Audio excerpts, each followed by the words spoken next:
Alright. Yeah, another LEMMiNO. Um, Extraordinary until proven otherwise. And like always, I don't know what this is about. So we will see. Let's go. Just let me know.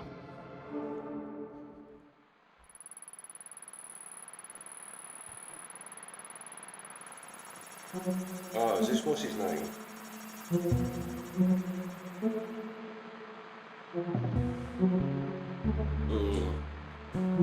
What's his name?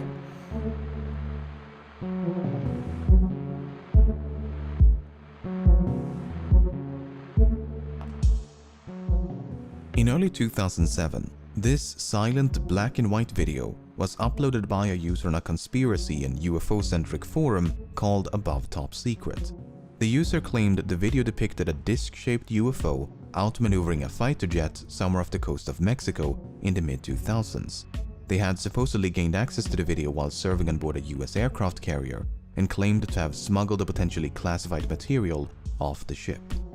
While some members of the forum chose to believe their story, others were not so easily convinced. For instance, the video was hosted on a website belonging to a group of German film students, which led some to denounce the clip as an attempted hoax. Even those who believed it could be genuine still complained that it was a totally uninspiring video of a fuzzy dot.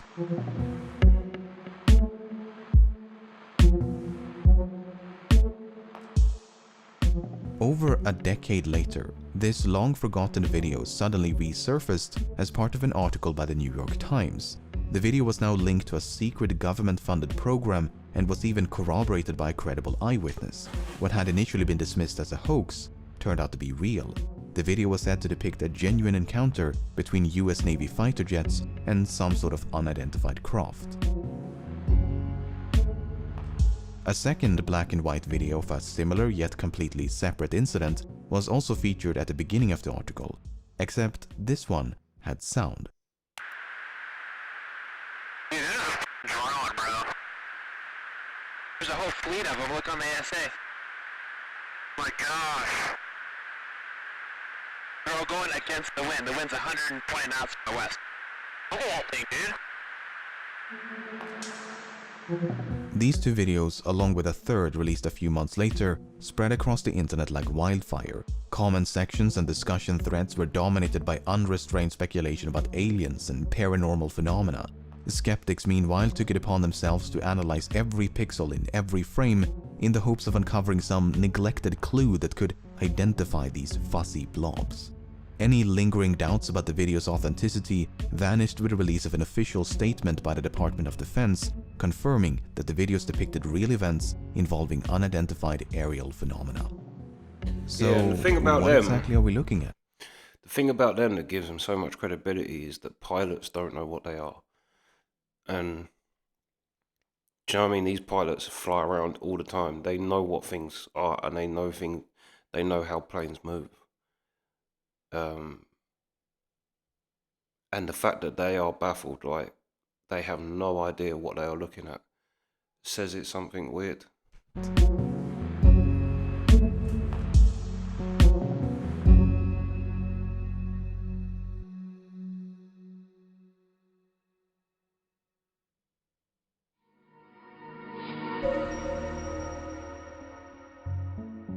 The first video was recorded off the northwestern coast of Mexico in late 2004. The story behind it has been recounted by more than a dozen naval officers, and it goes like this. In early November of 2004, a naval strike group led by the aircraft carrier the USS Nimitz was conducting pre-deployment exercises about 100 kilometers southwest of San Diego. Starting around the 10th of November, radar technicians aboard a guided missile cruiser, the USS Princeton, were puzzled by a series of unidentified radar tracks near San Clemente Island. The tracks did not resemble any known aircraft and would sporadically appear in groups of 5 to 10 at a time. Suspecting a malfunction of some sort, the recently upgraded Spy-1 radar system was taken offline and recalibrated. Once the system was brought back online, however, the tracks had only become sharper. Among those on board were Senior Chief Operations Specialist Kevin Day, who was an expert on the Spy-1 radar system and had 18 years worth of experience at the time of the incident. They observed firsthand how these unknown targets alternated between slightly strange and physics-defying maneuvers. Sometimes a cluster of tracks would appear out of nowhere and slowly drift south. They were flying too high to be birds, too slow to be conventional aircraft, and did not follow any commercial airways. Other times, they would seemingly descend from space and drop all the way down to sea level in mere seconds. These phenomena continued for several days, and every time they reappeared, the crew would run up to the bridge and use a pair of heavily magnified binoculars to see these tiny specks moving erratically in the distance. On the morning of November the 14th, the crew on board the USS Nimitz were gearing up for a scheduled air defense exercise. They had not yet been informed of the unusual returns picked up by the Princeton. It was a cloudless day, and the sea was calm as pilots took to the skies. One of them was Lieutenant Colonel Douglas Kurth, who was flying a single-seat FA-18 fighter jet when he was contacted by the Princeton. He was instructed to investigate an unknown target approaching from the south. The Princeton also wanted to know if he carried any weapons, to which the answer was no. Kurth made his way to the specified coordinates but did not pick up anything on sensors. As he looked down towards the ocean, however, his attention was immediately drawn towards a turbulent patch of water. Kurth claims to have seen a roundish disturbance on the ocean, which appeared as though something was submerged just below the surface. It reminded him of a submarine or ship slowly sinking into the ocean. The Nimitz strike group did include a nuclear-powered submarine named the USS Louisville. The Louisville was in the vicinity when Kurth made his observations, so the churning may indeed have been caused by a submerging submarine.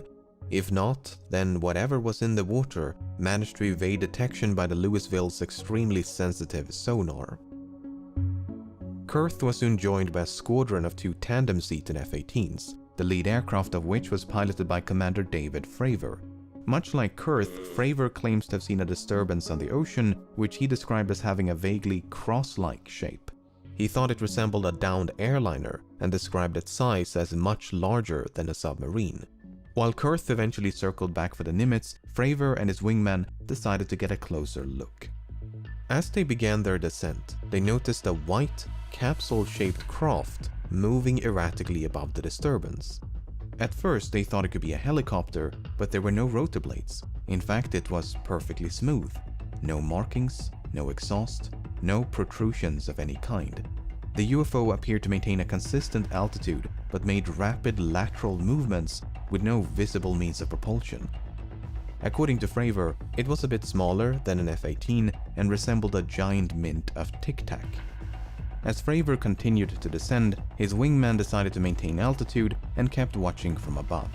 Flying in a spiraling downward motion, Fravor was getting closer and closer until suddenly the UFO realigned its axis and began to climb at an incredible rate of speed. Both of them were now flying in a circle. The UFO was coming up while the F-18 was going down. In an effort to close the distance between them, Fravor made a final aggressive turn before the UFO rapidly accelerated up to hypersonic speed and disappeared in a matter of seconds. As they looked down towards the ocean, it was now perfectly calm. Okay, but what about the video? Well, so Fravor and his wingman made it back to the Nimitz. They landed and ran into a different flight crew preparing to head back out. They told them what they had seen and to be on the lookout for anything out of the ordinary. Soon thereafter, another tandem-seated F-18 took to the skies. This time, it was outfitted with an advanced targeting forward-looking infrared camera system. This AT-FLIR pod is controlled by the weapons systems operator seated behind the pilot, and the backseater of this flight was Lieutenant Chad Underwood. A few minutes after departing the Nimitz, Underwood detected something on his radar. The unknown target was directly ahead, a few tens of kilometers away. The target's behavior was erratic and unpredictable. Its altitude and airspeed were in constant flux. According to Underwood, it simply did not abide by the known laws of physics. At some point, Underwood managed to get a lock on the target with the AT-FLIR camera, and this is when the much publicized video was recorded. At the beginning of the video, we see a UFO being tracked in infrared. Underwood then switches to visible light, revealing an out-of-focus rounded mass in the distance. He then switches back to infrared and alternates between two different zoom levels on multiple occasions. Not much happens until the very end of the video, when the UFO suddenly disappears off to the left-hand side of the screen. As the target was too far away to be seen with the naked eye, neither Underwood nor his pilot ever made visual contact. The Princeton continued to detect anomalous radar tracks for at least 2 more days, and according to Senior Chief Day, they eventually disappeared near the Mexican island of Guadalupe.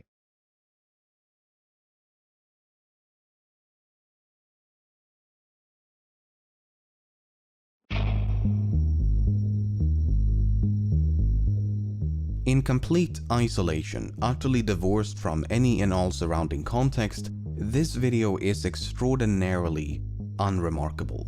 It's a fuzzy blob against a featureless background. It's only when you place it in the middle of these truly remarkable stories that the video itself becomes remarkable. When skeptics and debunkers claim that this is a distant airplane, I understand why many are so opposed to that explanation, because the witness accounts say otherwise. A distant airplane can't just zip around the sky as if gravity was non-existent. It doesn't make any sense. Unfortunately, we don't see any of those physics-defying maneuvers in the video. In fact, this fuzzy blob does not do much of anything until the very end, when it suddenly disappears off to the left-hand side of the screen. Now, some claim this is due to a sudden acceleration by the UFO, but it could also be something as simple as the camera losing its target lock. It's difficult to tell. Underwood himself is uncertain about what happens at the end, as he never made visual contact. The witness accounts, meanwhile, are so extraordinary they are difficult to believe. If any regular person claimed to have seen a tic-tac-shaped UFO moving erratically in the sky, a few would listen. But when that same story is told by some of the most qualified observers on the planet, it makes you wonder. And it wasn't just 1 or 2, these UFOs were either seen or tracked by dozens of experienced aviators and sailors for nearly a week. They were seen from multiple vantage points and tracked by one of the most sophisticated radar systems in the world. To think that all of them are lying or all of them were deceived by some prosaic phenomena seems absurd. At the same time, there is no way to verify what they're saying. We have no choice but to take them at their word. We don't have the radar data, the radio communication logs, nor any corroborating evidence. Well, except for this pixel-deficient footage, I guess. Some of the witnesses claim there was actually a much longer and much higher resolution video than the one we see today. They claim to have seen this video on board the Princeton, and that the shape of the UFO was perfectly clear as it violently maneuvered around the screen. What's interesting about this claim is that when the video was first leaked online back in 2007, the anonymous leaker claimed they had 4 different versions of the video in their possession. 2 of them were said to be shorter, but the 4th was said to be twice as long and supposedly showed more UFO movement. Unfortunately, this extended version has never seen the light of day, and if some of the witnesses are to be believed, it likely never will.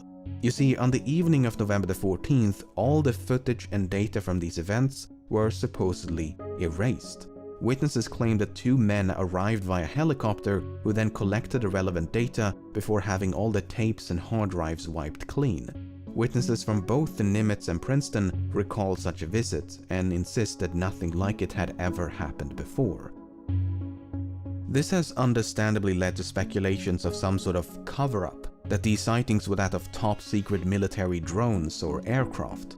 While the US military is undoubtedly experimenting with all kinds of cutting-edge technology, it is difficult to believe they possess gravity-defying, hypersonic flying tic-tacs. If so, they would possess technology so far beyond anything known to the public, it would be akin to magic. And this was back in 2004. Don't get me wrong, 2004 was a magical time compared to current year. But it was still aggressively 2004. Flat ball! From a disc to a ball right before your eyes. Catch it, flatten it, and let it fly! Flat ball! I really don't know what to make of this story. After reading, watching, and listening to so many interviews with the people who were there, I'm left with a distinct impression that they're telling the truth. The video, on the other hand, does little to support their claims. Sure, this fuzzy blob may be unidentified, but it's not unexplainable.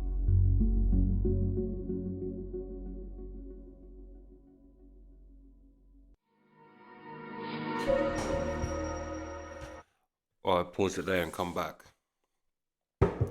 I don't know, yeah, because I was well into to UFOs and that, and then kind of give up with it. But then, yeah, watching Joe Rogan where he interviews that Commander Favor, whatever it is, and that's what makes me think. But then it also makes me think that are the American government faking it? Because I find it weird that they've spoke about it in Congress, and all of a sudden it's like now no one seems to worry about covering it up. It's just like, yeah, they're there, like. So I kind of find that a bit suspicious. If I had my conspiracy hat on, I'd think that maybe they're bullshitting. Maybe these things are just drones. Really advanced or something. But it's but still, the fact that fighter pilots don't know what they are, that says a lot. And when they say they don't move, because I can't remember who said it, they said it can't be another country, because if it was another country, then they'd run the world, because we've got nothing, or America or us has got nothing what can do what that can do. But see, then you can't imagine it's Russia, because otherwise Russia would run the world. China would run the world, like if it was them. Like no human's gonna be sneaky with that when they can conquer everybody.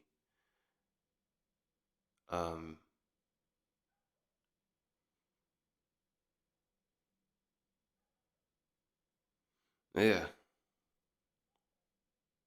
but it is suspicious that for years and years they've been like, nah, there's absolutely no, you're an idiot if you think there's aliens. And now all of a sudden they can't stop throwing you fucking footage. But anyway, that's part one. We'll be back. Sweet.